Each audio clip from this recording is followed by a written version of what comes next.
Hello guys, good morning. So papunta kami ngayon sa Tanay, Rizal. Guys, dahil wala kami magawa ng aking partner at ngayon lang ako nagkaroon ng free na aking day. Papunta kami ngayon sa windmill doon sa Tanay, Rizal. Bali papunta po yan guys sa Laguna, yan sa Mabitak. So yan guys, bali ito na, narito na kami ngayon sa may kanto. So yan guys, yan ang way papunta doon sa Tanay. So kumaliwa kami. So yan guys, tuloy-tuloy ng aming biyahe. So yan guys, medyo maganda yung aming pagpunta ngayon dahil maganda ang panahon. Bali dapat kasi hapon pa kami pupunta, kaya lang hindi maganda ang panahon kahapon, umuulan talaga siya. So mabuti na lang itong alas 10 na ng umaga, medyo gumandang panahon, kaya natuloy kami ng aking partner na pumunta ng Tanay, Rizal. Actually guys, medyo matagal na rin, halos siguro mga 2 years na yata akong nakapunta dyan sa Windmill nang kasama ko yung mga aking mga kapatid. So ngayon, isasama ko yung aking partner. So first time namin na magsasamang pupunta doon guys. So yan guys, kahit katindihan ng init, talagang umalis kami dahil wala kami magawa sa bahay, naboboring lang kami, kaya yan guys, lumabas kami. So yan guys, maganda rin naman ang pagbibiyahe namin dahil hindi naman siya traffic. So wala masyadong mga ganong sasakyan. So tuloy-tuloy lang ang aming biyahe guys. So yan guys, nagtaka ako dito sa Tanay, Rizal kasi medyo dumadami na rin ng mga bahay, lalo-lalo na may mga pabahay na dito. So yan guys, ito guys, malapit na kami sa windmill. So ito yung daanan guys. Bali pagkatapos na sa highway, kakaliwa lang po kayo. O ito yung way na yan. So yan yung dadaanan nyo. So yan guys, malapit na namin makita yung malaking windmill. So yan guys, nakikita na po namin. So excited na kami makapunta guys.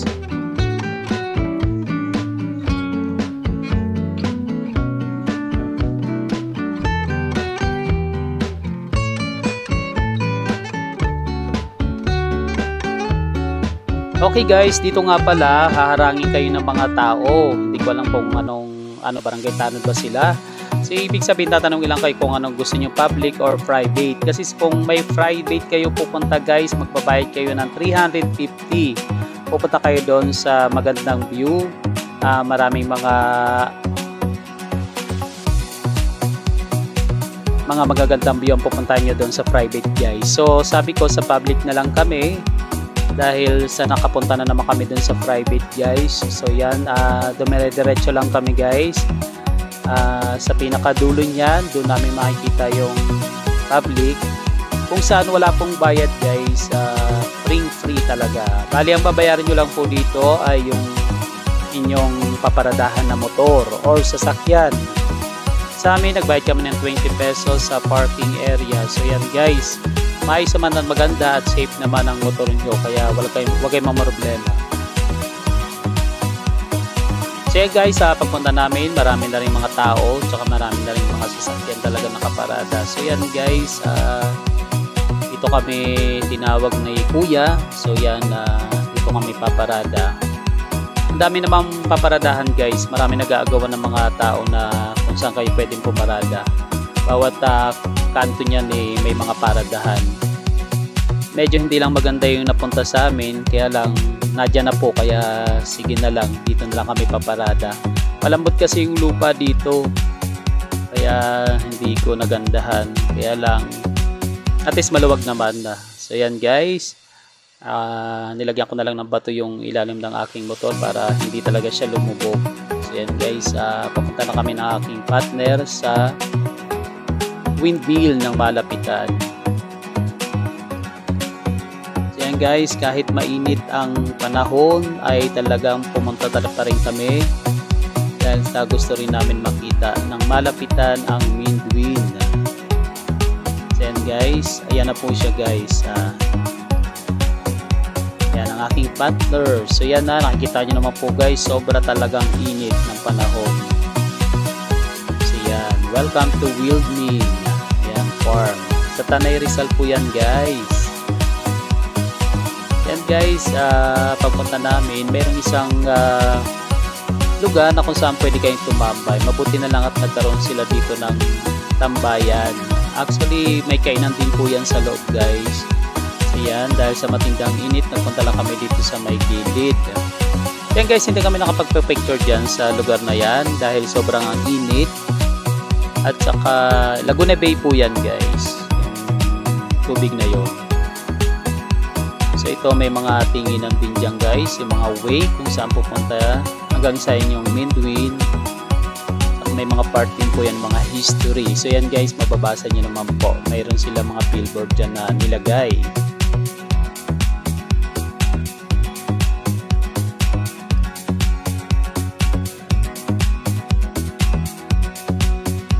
So yan guys, seryoso ang aking pattern sa pagbabasa sa kanilang billboard. Okay, yung mga history. So yan guys, ayan na lang natin siya dyan. So yan ang sabi ko sa kanya, labas na tayo at magpa-picture kami dun sa malapit sa windmill. So yan guys, padami na yung tao rin na dumarating yan. Yan guys, yan nga po yung windmill, yan malaki. Laki niya po guys. So yan, ang windmill nga pala ay nagbibigay ng electricity para magkaroon ng kuryente. So yan guys, may kuryente na po yung mga bahay dyan. So yan guys, ayan yung sinasabi ko sa inyong tambayan guys. At sa loob po niyan may kainan. So yan, pwede kayong kumain dyan guys. Actually sa mga gilid-gilid din po dyan guys, may mga kainan dyan. May mga karinderya din po dyan guys. So mura lang ang mga pagkain at saka may mga bilihan din po na mga souvenir dyan sa lugar na yan guys. Kaya anytime na gusto nyo bumili ng souvenir, marami kayong mabibili. Actually sa taas pa lang yan guys, hindi pa namin napupuntahan sa baba. So tingnan na lang namin mamaya kung makakapasyal kami guys. So yan, padami ng tao na dumarating. Kahit matindi ang init, sige, tuloy pa rin ang kanilang pagpunta. So yung aking partner ay medyo dahil nga naiinitan, sabi niya magpahinga muna kami. So yan guys, hintayin raw namin na lumilim. Kaya lang dahil nga sa alas 2 pa lang ng hapon at alas 5 pa ang pagkulimlim ng kalangitan, ay naisipan ko na umuwi na lang kami. So sabi ko pa-picture na lang tayo at mag-video. After nyan, bumaba na tayo. Kasi matatagalan tayo at gagabihin sa biyahe. So yan guys. Kwentahan muna kami dyan. Kwentuhan muna kami.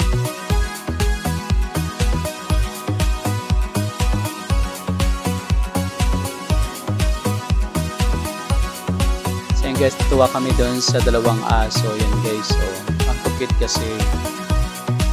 So yan guys, dumami na talaga ng mga tao ngayon. Kahit madaming tao, tuloy pa rin sila sa pagpunta kahit matindi ang init. So yan guys, dahil alas 2 pa ng hapon yan. So talagang minsan ang mga tao talaga ay kahit anong tindi ng init, basta maka-experience sila makapunta sa isang lugar na napakaganda, ay gagawin talaga nila. So yan.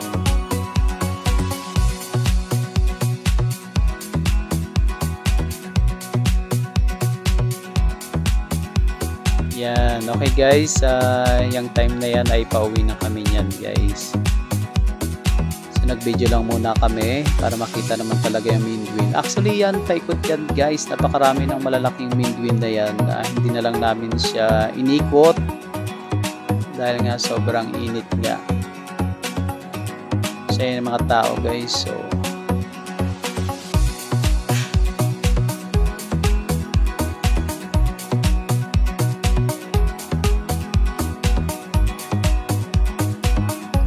ayan guys, sabi ko sa partner ko, bumaba na kami at matatagalan pa yung paglilim ng kalangitan. Kaya pagdesisyon na namin na umuwi na guys.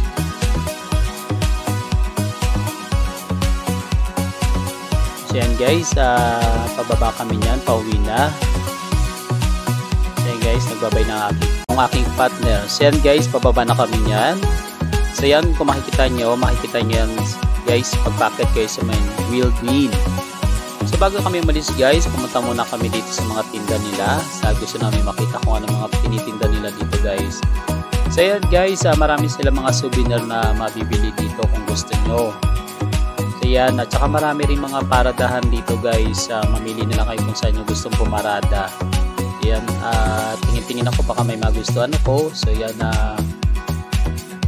magaganda naman ng mga items nila guys. So yan, actually sabi ng aking partner wag na nga bumili dahil mayroon nga siyang nabili ng souvenir. So madodoble lang daw. So yan guys, tumingin-tingin lang kami, and then pagkatapos nyan may nakita kaming ice cream na nagtitinda. So nag ice cream kami guys, tamang-tama sa mainit na panahon. So yan guys, okay, mayroon silang 5 pesos, 10 pesos, 25 at saka 30. So yan guys, ang mga ice cream nila dyan.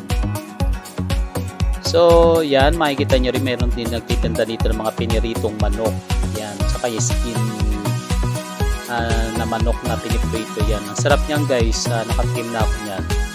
Yan, matagal na kasi naghahanap yung aking partner ng banana Q. So yan, nakakita siya ng banana Q. So bumili rin kami guys.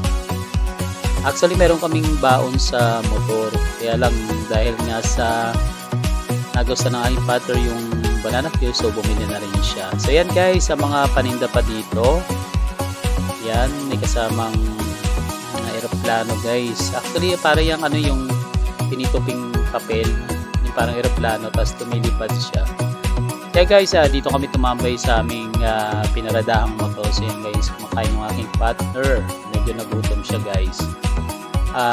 Syempre ganun din ako, nagutom din ako. Actually masarap yung banana Q nila kasi talagang masarap yung pagkakaluto, tsaka tama lang yung tamis guys. So yan, natapos lang namin kumain guys, at maya maya pagkatapos namin ay pauwi na rin kami kasi baka kami gabihin.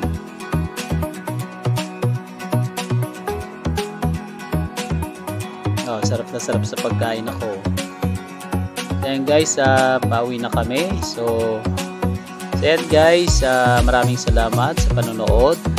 Sana mag-like naman kayo, comment, at saka share nyo na rin guys para makita ng iba, para pumunta rin sila dito sa Windmill Farm dito sa Tanay Rizal.